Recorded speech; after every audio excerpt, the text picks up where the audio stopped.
Welcome to Pindar Poetry. We hope you learned something new.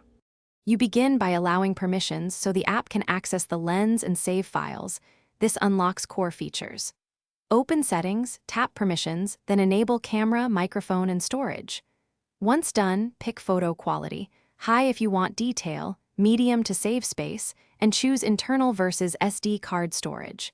Make sure battery saver is off, otherwise the app may throttle performance. These steps get you ready to capture without interruptions and explain why basic access and quality choices matter before you shoot. You now compose and control the image. Turn on grid lines to align horizons and use the 3x3 rule for balance. That improves composition. Tap the screen to set focus, then slide the exposure control to brighten or darken. This prevents blown highlights. Switch lenses for perspective, wide for everyday shots, tele for distance, ultra-wide for landscapes.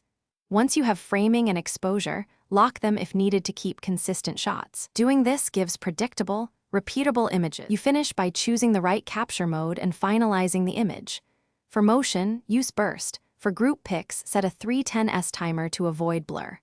After capture, immediately review and crop to refine composition, then use Auto Enhance to correct color and exposure. This speeds up editing. Save a copy if you want the original.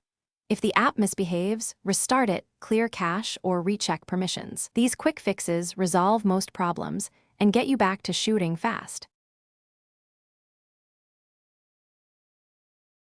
Thanks for watching. Consider subscribing if we helped you.